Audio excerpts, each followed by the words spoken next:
একদল খেয়ে গিয়েছে, আরেক দল খাওয়ার জন্য রেডি হয়ে আছে। বাংলাদেশে 48টা প্রায় নিবন্ধিত রাজনৈতিক দল, কোন দলের নাম আমি বলিনি। সবগুলো দলের এখন শপথ নেওয়া উচিত যে আমরা কোনোদিন আর চাঁদাবাজি করব না।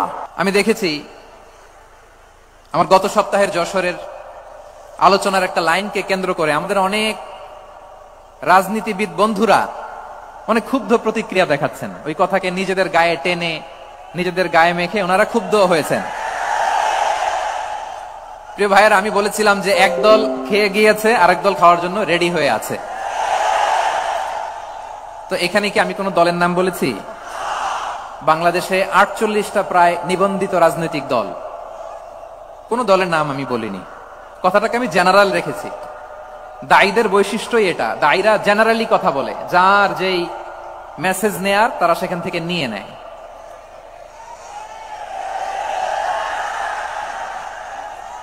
তো কোন দল এটা নিয়ে কোনো কথা বলল না।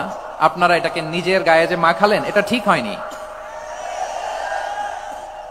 আমি বলবো যে এটা খুবই অনভিপ্রেত হয়েছে। কোন দলকে টার্গেট করে বা কোন দলের পক্ষে আমরা কখনো কথা বলি না। আমরা কোরআনের পক্ষে কথা বলি, ইসলামের পক্ষে কথা বলি, ঠিক কিনা বলেন? সো একটা জেনারেল কথাকে যদি আমার রাজনীতিবিদ বন্ধুরা নিজেদের গায়ে মাখেন, ক্ষুব্ধ প্রতিক্রিয়া জানান, এতে করে সাধারণ জনগণের কাছে একটা নেগেটিভ মেসেজ যাবে ওনাদের ব্যাপারে। এটা হোক আমরা চাই না। এদেশের যত এই যে আমার ভাইয়েরা, এই যে আমি এই যে কথা বলতেছি, সাদা টুপি, ও আচ্ছা আচ্ছা, চলে যাবেন না? একটু জায়গা দিয়ে দেন ওনাকে।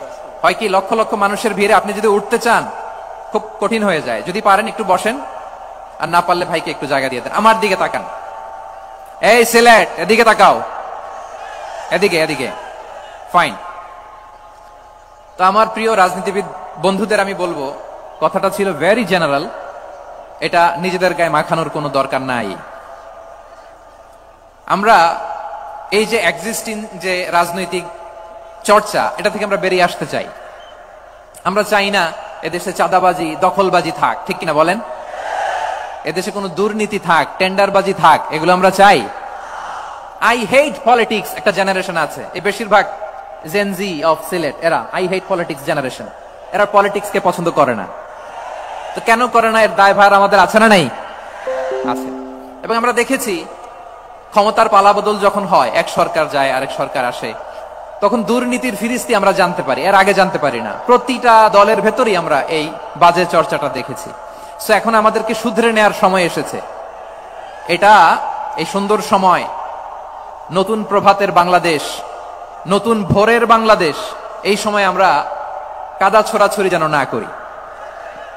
আমাদের শপথ নেয়ার সময় এসেছে। প্রতিটি দল, নিবন্ধিত 48টি, সবগুলো দলের এখন শপথ নেওয়া উচিত যে আমরা কোনোদিন আর চাঁদাবাজি করব না, টেন্ডারবাজি করব না, দখলবাজি করব না। আমরা সবসময় দেশের পক্ষে থাকব, সবসময় দেশের পক্ষে থাকব। সেই কথাগুলো ছিল ভেরি জেনারেল। যে কথাগুলো আমরা জেনারেলি বলি, এগুলো জেনারেলি আপনারা নিবেন। আমার রাজনীতিবিদ বন্ধুদের কাছে এটাই আমার কামনা। আর এই জাতীয় বার্তা যখন আমরা দেই, তখন যদি আপনি বলেন যে পারলে রাজনীতিতে আসেন, পারলে দল করে দেখান, এটা হইল? আমি কি এরকম কোনো কথা বলেছি? না। আমি একজন মুফাসসিরে কোরআন, আমি একজন আলেম। এর বাইরেও আমার সবচেয়ে বড় পরিচয়, I am a citizen of Bangladesh. আমি বাংলাদেশের একজন সাধারণ নাগরিক। আমার দেশের যে কোনো সমস্যা, যে কোনো ইনকনসিস্টেন্সি, অসঙ্গতি নিয়ে মত প্রকাশের স্বাধীনতা আমার আছে না নাই? আপনারাই তো বাক স্বাধীনতার কথা বলেন, ফ্রিডম অফ স্পিচের কথা বলেন, বাক স্বাধীনতার কথা বলেন। আপনারাই যদি আবার কোন মন্তব্যের কারণে বলেন যে রাজনীতির মাঠে আসেন, দল করেন, দেখি কতটুকু পারেন, এটা ঠিক হবে না।